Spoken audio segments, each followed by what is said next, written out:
Nagbibigay sa iyo ng mga pangunahing pangangailangan at pinahusay na kalidad ng buhay. Ang pera ay nagbibigay ng mga mapagkukunan upang ibigay sa iyo at sa iyong pamilya ang mga pangunahing pangangailangan tulad ng pagkain, tirahan, damit, at mga produktong pangkalinisan na nagbibigay daan para sa pinabuting kalidad ng buhay. Binibigyang daan kang bumili ng mga kalakal at serbisyo na kung hindi man ay wala kang akses. Ang isang tao ay maaaring bumili ng mga dekalidad na produkto na walang lason sa halip ng mga murang produkto na puno ng lason o nakakahon o dilatang pagkain na puno ng hindi malusog na mga preservative.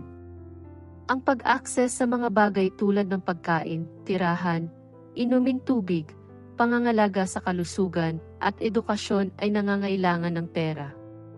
Ang pagkakaroon ng mga mapagkukunan sa pananalapi ay maaaring magbigay sa iyo ng pinansyal na seguridad at katatagan na tumutulong sa iyong pamilya na mamuhay ng mas walang stress na buhay. Kaya pinapagaan ang sakit sa puso o iba pang mga medikal na issue.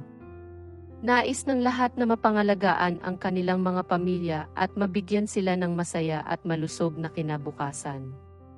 Ang pelikulang John Q ay isang napakahalagang pelikula na may maraming mga aral sa buhay na nagpapakita sa iyo. Kung walang pera, ang iyong buhay ay maaaring magpakailanman. Mas mahirap lutasin ang mga medikal na issue nang walang kakayahang pinansyal na magbayad para sa pangangalagang pangkalusugan at paggamot. Sa loob ng pelikulang ito, napipilitan ang pamilya na ibenta ang kanilang bahay para mabayaran ang mga serbisyong medikal. Isa lamang itong halimbawa kung paano nangangailangan ng pera ang mga pangunahing pangangailangan tulad ng pangangalagang medikal. Ang kakulangan sa pera ay nakakaapekto sa gaano kakatagal nabubuhay ayon sa istatistika. Sa istatistika, ang kakulangan sa pera ay maaaring makaapekto sa kung gaano katagal ka nabubuhay dahil may malakas na ugnayan sa pagitan ng socio-economic status at pag-asa sa buhay. Ang mga pag-aaral ay patuloy na nagpapakita na ang mga taong nabubuhay sa kahirapan ay may posibilidad na magkaroon ng mas maikling mga inaasahan sa buhay kaysa sa mga may higit na akses sa mga kalakal, mapagkukunan at pera. Maraming salik ang humahantong sa ugnayang ito upang isama ang akses sa sapat na pangangalagang pangkalusugan, masustansyang pagkain, o ligtas na kondisyon ng pamumuhay. Tumaas na panganib na masangkot sa mga peligrosong gawi gaya ng paninigarilyo, pag-abuso sa droga, o hindi magandang dieta, na maaaring higit pang tumaas sa mga problema sa kalusugan. Habang ang pera ay hindi lamang ang kadahilanan na nakakaapekto sa pag-asa sa buhay, ito ay isang mahalaga. Ang buhay sa kahirapan ay nagdaragdag ng mga hamon, panganib, stress, at pag-access sa mga produkto at serbisyo na nakakaapekto sa kanilang kalusugan at mahabang buhay. Larawan 2, ang Strive.com. Mga nabawasang oportunidad sa pag-aaral. Ang hindi pagkakaroon ng mga tutor, guro, mentor, at pasilidad na kailangan para maging mahusay ay maaaring makaapekto sa iyong buhay magpakailanman. Maaari mong makita na mas matagal bago makakuha ng mga tagumpay dahil sa network ng mga tao o mapagkukunan sa paligid mo. Sa mga mapagkukunan at malawak na social network, mayroon kang suporta upang isulong ka sa buhay sa isang hindi mabibili na mas mabilis na bilis. Lagi kong sinasabi, learn from the best, matuto mula sa mga eksperto. Kung gusto mo ng mga resulta, matuto sa mga may resulta ng hinahanap mo. Pinapalibutan ang iyong sarili ng matataas na kalibre na matagumpay na mga tao, nagpapabilis sa iyong kakayahang makamit ang mga katulad na tagumpay. Kung walang pera, hindi kayang bayaran ng ating mahihirap ang mga dekalidad na tagapagturo, guro, tagapagturo at pasilidad. Ito ay dahil ang mga eksperto ay nangangailangan ng mataas na oras-oras na mga rate na hindi kayang bayaran. Ang mga pasilidad ay nagkakahalaga ng mataas na gasto sa pagpapanatili na nangangailangan ng mataas na bayad upang ma-access. Ang kalidad at antas ng karanasan ng mga profesional sa serbisyo sa iyong buhay ay makakaapekto sa mga resultang nakamit. Ang pag-access sa mga kagamitan at pasilidad ay nakakaapekto sa mga kinalabasan. Kung walang kalidad na paaralan na humahamon sa iyong gumanap sa mataas na antas, hindi mo maasahan na matuto sa mataas na antas na ito. Ang kawalan ng pera ay nakakaapekto sa iyong pag-aaral. Ang katayuang sosyo-ekonomiko ay nakakaapekto sa iyong potensyal sa pagtanggap sa kolehiyo. Ang mga mahihirap ay sadyang nahihirapan sa hindi lamang pagpasok sa mga nangungunang kolehiyo, kundi pati na rin ang pagiging mahusay sa mga kolehiyong ito kapag tinanggap. Kung walang kalidad na edukasyon sa mataas na paaralan, ang iyong mga tagumpay sa kolehiyo ay mas mahirap makamit. Halimbawa, ang aking pagkabata ay may kasamang mga problema sa pananalapi. Naligo kami sa Waramsir, nawala ng kuryente at mainit na tubig, at nawala ng bahay ang aming pamilya sa isang bangko na may mga lobo na nakasangla at isang tiwaling sistema ng mga profesional na ang trabaho ay lumikha ng mga kasinungalingan na walang nakatira dito, kaya walang sinuman ang pinahihintulutang manirahan dito.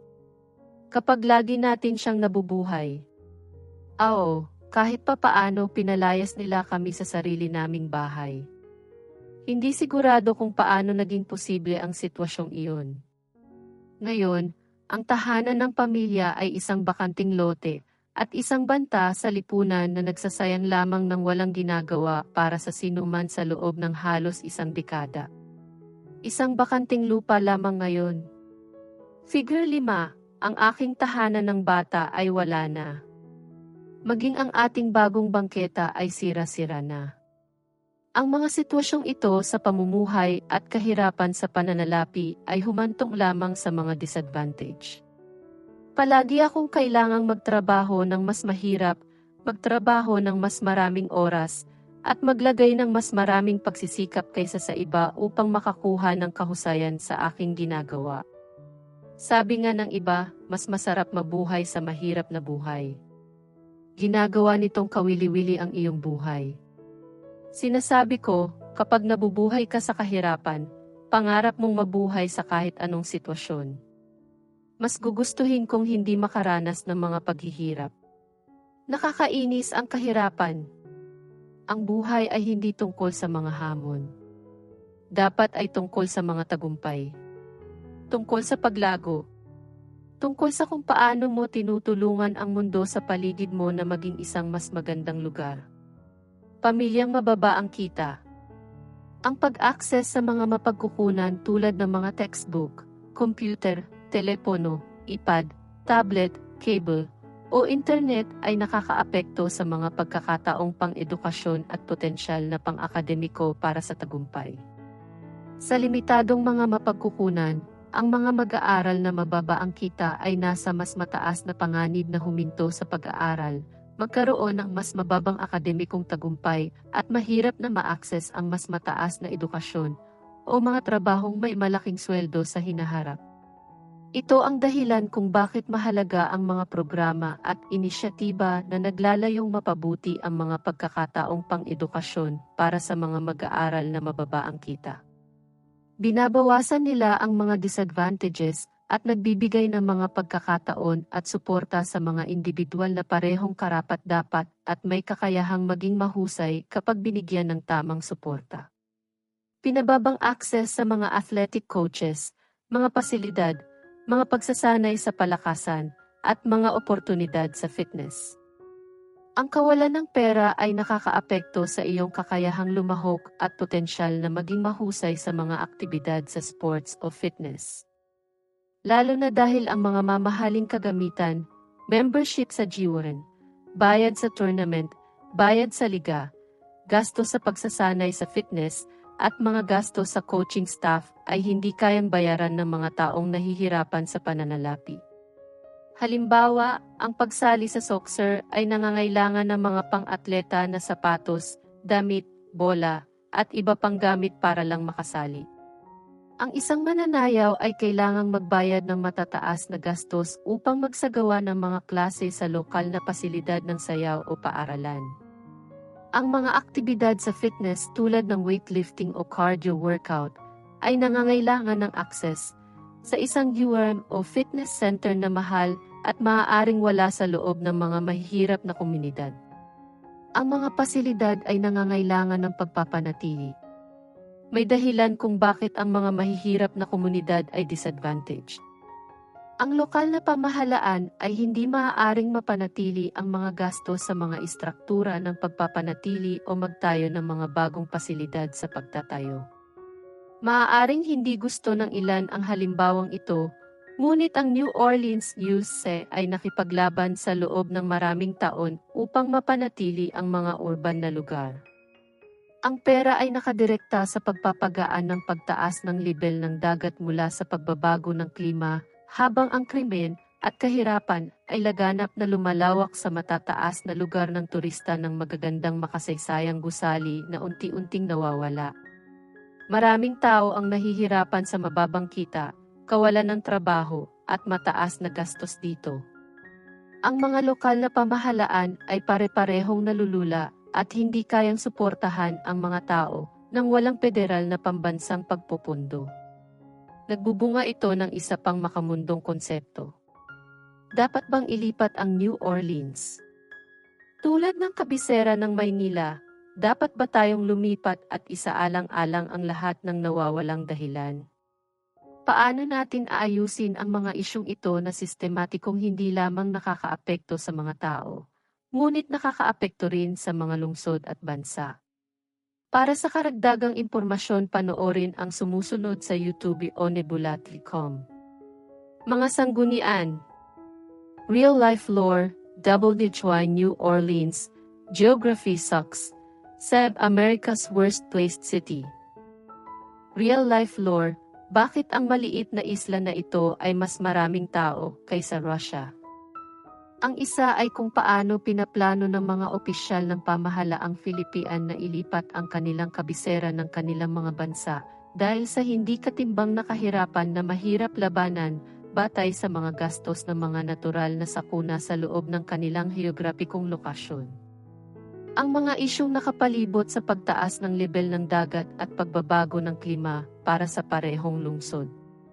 Gaya ng nakikita mo, ang urbanisadong pag-akses at maayos na pinapanatili ng mga istruktura ay maaaring makatulong sa pagpapaunlad ng mga tagumpay sa iyong pang-araw-araw na buhay, lalo na ang mga tagumpay sa palakasan. Mas madali lang ang fitness kapag mayroon tayong ligtas at malinis na mga parke ng lungsod, fitness area, walkway at pambansang parke na may mga pagkakataon sa hiking. Pinababang access sa mga pagkakataon sa creative arts. Kung walang pera, mahihirapan ang isa na makakuha ng mga guro, coach, at access sa mga pasilidad para sa mga aktibidad sa malikhaing sining na kinabibilangan ng pagsasayaw, pag-arte, sining, musika, litrato at paggawa ng pelikula. Muli, kapag napapaligiran ka ng mga dalubhasa na mahusay sa sining, pagsasayaw, at musika, natural na malalaman mo rin ang mga trick upang maging mahusay sa mga lugar na ito. Upang ituloy ang musika, kailangan ng isang instrumento, guro, at mga aralin sa musika na maaaring magastos. Upang maging mahusay sa sining, kailangan ng isa ng mga kagamitan sa sining, mga klase sa sining, at access sa isang wastong workspace. Para sa pagsasayaw, kailangan ng mga aralin sa sayaw, kasuotan, masustansyang pagkain, kagamitan sa fitness, sapatos, at iba pang gastusin. Ang isang taong nahihirapan sa pananalapi ay mahihirapang lumahok at maging mahusay sa kanilang mga interes sa sining. Ito ang dahilan kung bakit kailangan natin ng higit pang mga programa at mga hakbangin na naglalayong pataasin ang akses sa sining para sa mga mahihirap o nabubuhay sa kahirapan. Ang mga individual at pamilyang may mababang kita ay dapat nabigyan ng higit na suporta dahil sila ay karapat-dapat at may kakayahang maghusay kung may tamang suporta. Pinababang access sa mga athletic coaches, mga pasilidad, mga pagsasanay sa palakasan, at mga oportunidad sa fitness. Ang kawalan ng pera ay nakakaapekto sa iyong kakayahang lumahok at potensyal na maging mahusay sa mga aktibidad sa sports o fitness. Lalo na dahil ang mga mamahaling kagamitan, membership sa G1, bayad sa tournament, bayad sa liga, gasto sa pagsasanay sa fitness, at mga gasto sa coaching staff ay hindi kayang bayaran ng mga taong nahihirapan sa pananalapi.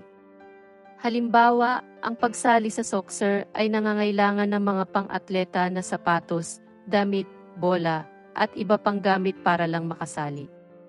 Ang isang mananayaw ay kailangang magbayad ng matataas na gastos upang magsagawa ng mga klase sa lokal na pasilidad ng sayaw o paaralan. Ang mga aktibidad sa fitness tulad ng weightlifting o cardio workout ay nangangailangan ng access sa isang gym o fitness center na mahal at maaaring wala sa loob ng mga mahihirap na komunidad. Ang mga pasilidad ay nangangailangan ng pagpapanatili. May dahilan kung bakit ang mga mahihirap na komunidad ay disadvantaged. Ang lokal na pamahalaan ay hindi maaaring mapanatili ang mga gastos sa mga istruktura ng pagpapanatili o magtayo ng mga bagong pasilidad sa pagtatayo. Maaaring hindi gusto ng ilan ang halimbawang ito, ngunit ang New Orleans UC ay nakipaglaban sa loob ng maraming taon upang mapanatili ang mga urban na lugar. Ang pera ay nakadirekta sa pagpapagaan ng pagtaas ng lebel ng dagat mula sa pagbabago ng klima, habang ang krimen at kahirapan ay laganap na lumalawak sa matataas na lugar ng turista ng magagandang makasaysayang gusali na unti-unting nawawala. Maraming tao ang nahihirapan sa mababang kita, kawalan ng trabaho, at mataas na gastos dito. Ang mga lokal na pamahalaan ay pare-parehong nalulula at hindi kayang suportahan ang mga tao nang walang federal na pambansang pagpupundo. Nagbubunga ito ng isa pang makamundong konsepto. Dapat bang ilipat ang New Orleans?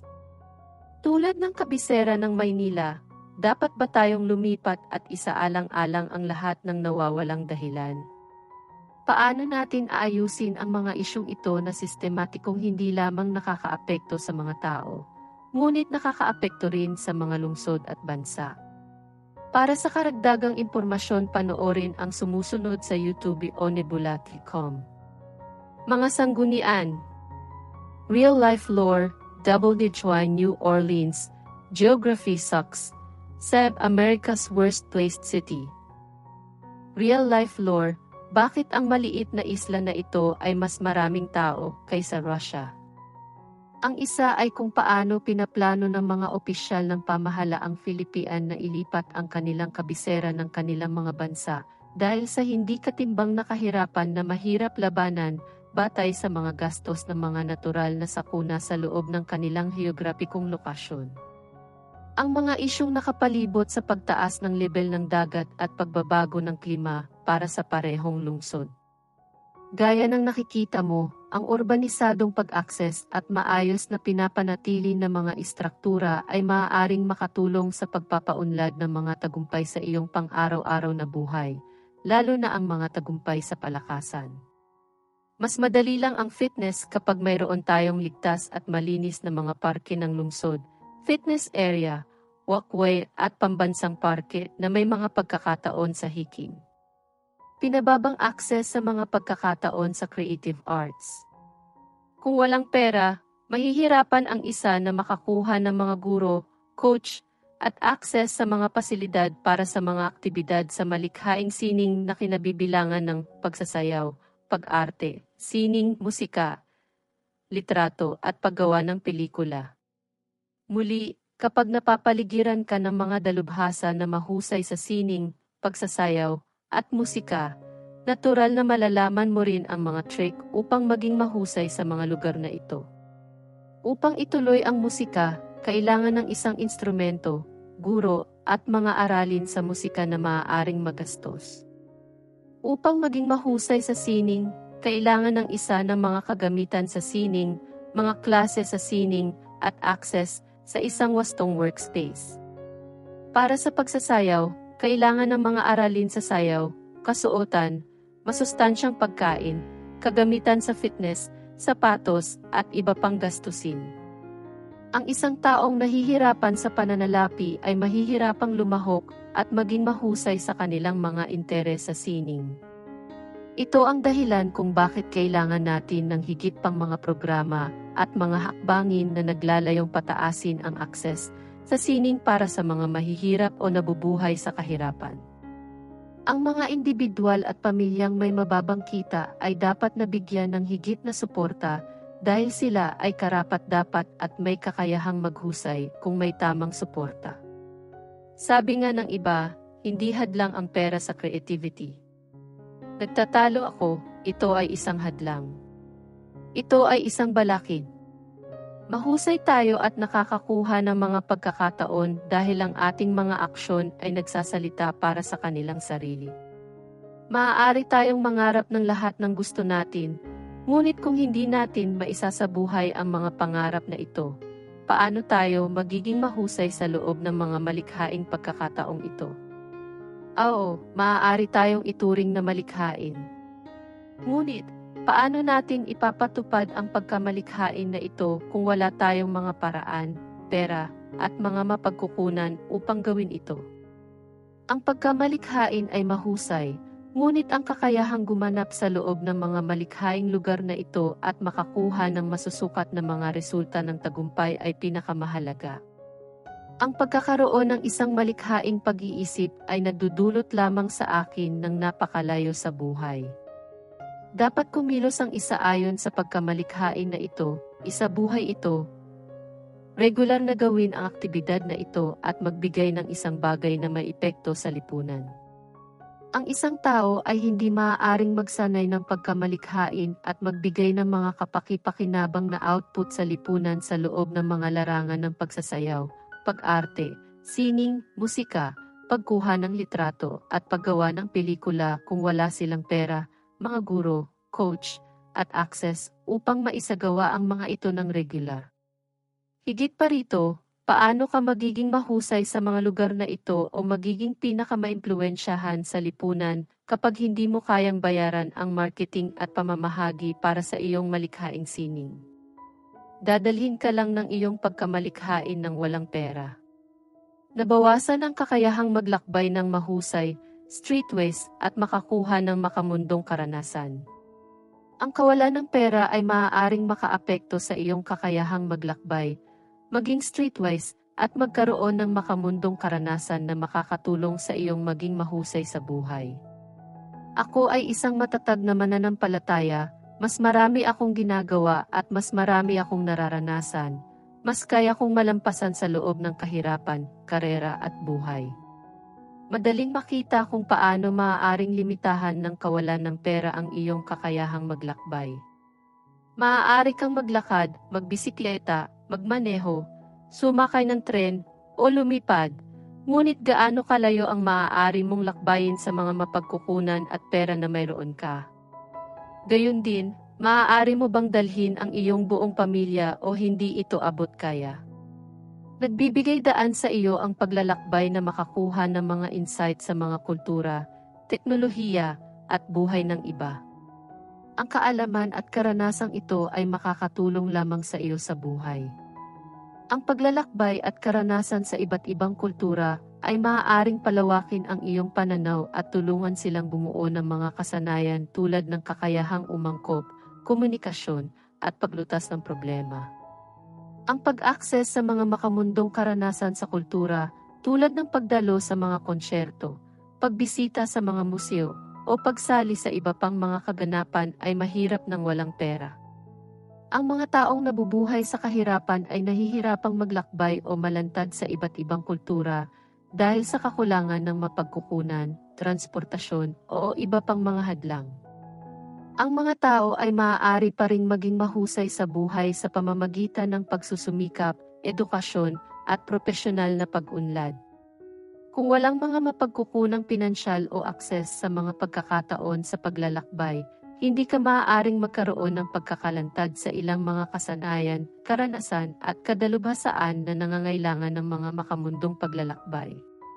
Ang pagiging lansangan at pagkakaroon ng makamundong karanasan ay kadalasang nangangailangan ng pagkakalantad sa iba't ibang kapaligiran at sitwasyon. Maaari mong sabihin, kahit sino ay maaaring maging streetwise. Hindi ito ang ibig kong sabihin. Oh, Ang pamumuhay sa isang buhay ng kahirapan ay maaaring magbigay daan sa iyo na mas mahusay na pangasiwaan ang iyong sarili sa mga lansangan sa mahihirap na sitwasyon. Ngunit, maaari mo bang malaman kung paano lumibot at mabuhay sa loob ng ibang mga bansa, naglalakbay ng mag-isa, at ligtas na tumawid kapag iba ang paraan ng pamumuhay, mga wika, relihiyon, at iba pang mga kadahilanan? Mabisa ka bang makakuha mula hanggang B? Malilimitahan ka ba ng iyong mga kasanayan sa wika, karanasan sa paglalakbay sa mga tren o eroplano, o kakayahang magmaneho ng sasakyan sa malalayong distansya? Nang walang pera upang maglakbay, hindi ka makakapaglakbay at makakuha ng ganitong uri ng kakayahan sa kalye. Panghuli, bakit walang kahulugan ang pagkakaroon ng pera?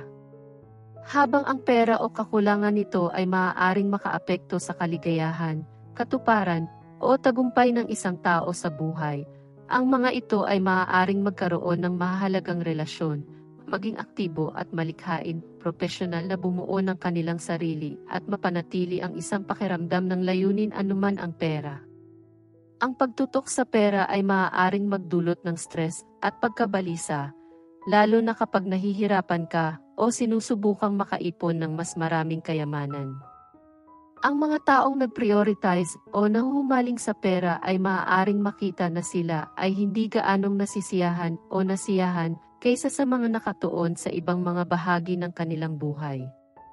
Pakiramdam ng ilan, ang universo ay nagbibigay ng iyong pinagtutuunan ng pansin, kaya tumutok sa mga bagay na mas mahalaga kaysa sa pera. Walang kwenta ang pera at nakaka-stress lang kung magpo-focus ka at mahuhumaling dito. Hindi mo maaaring dalhin ang pera sa libingan. Walang may dudulot sa iyo na magkaroon ng labis nito.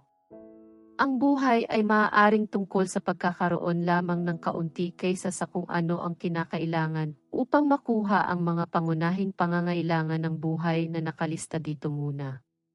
Maaaring ito ang dahilan kung bakit napakalakas ng pelikulang John Q. kasama si Denzel Washington.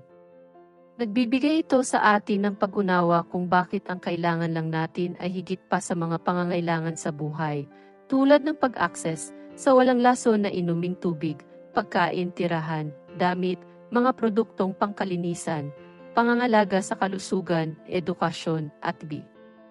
Ang pera ay isa lamang walang kabuluhang kasangkapan na ginagamit upang makipagpalitan ng mga kalakal at serbisyo.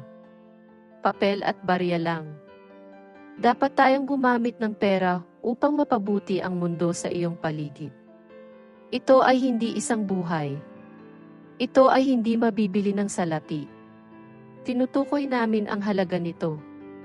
Kung hindi natin ito binigyan ng halaga, tulad ng real estate, wala ito. Ang pera ay hindi tumutukoy sa halaga o halaga ng isang tao bilang isang tao.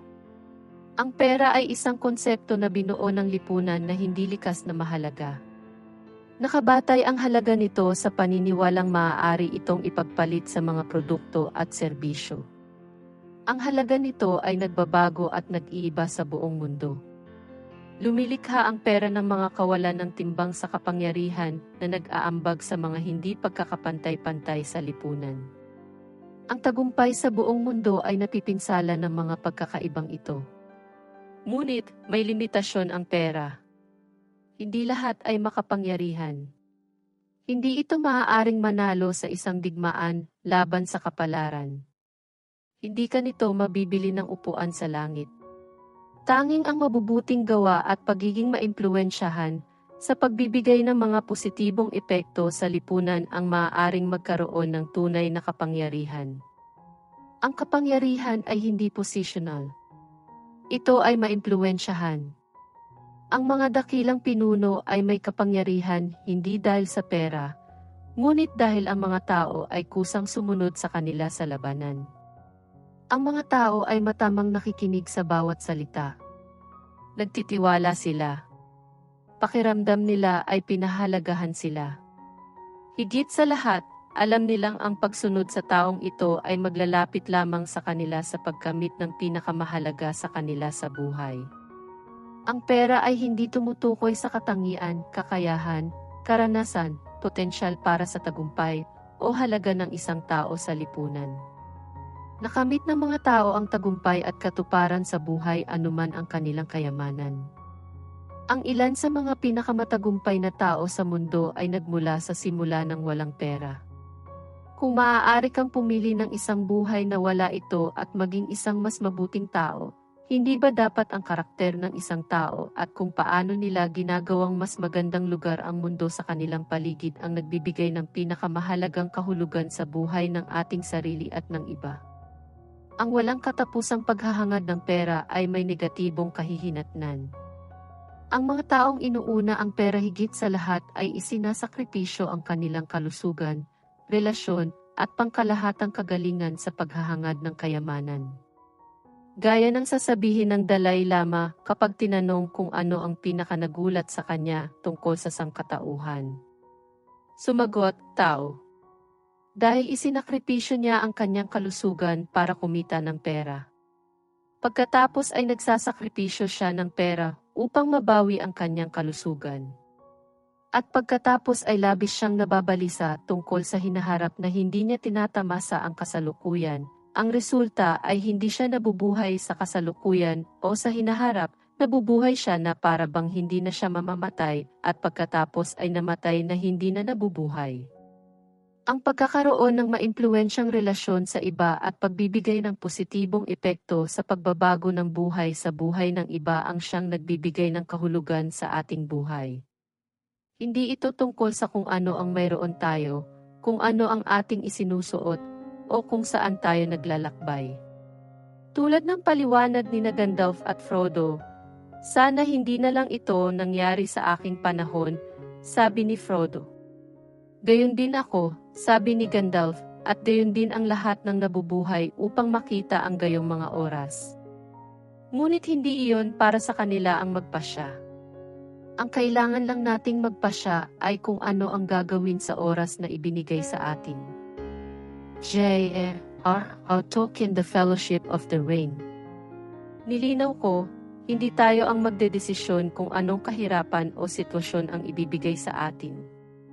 Nasa atin na lang kung ano ang gagawin natin sa oras na ibinigay sa atin. Sabi ko, walang kabuluhan ang pera. Sa halip, ang buhay ay tungkol sa kung ano ang ginagawa natin sa oras na ibinigay sa atin.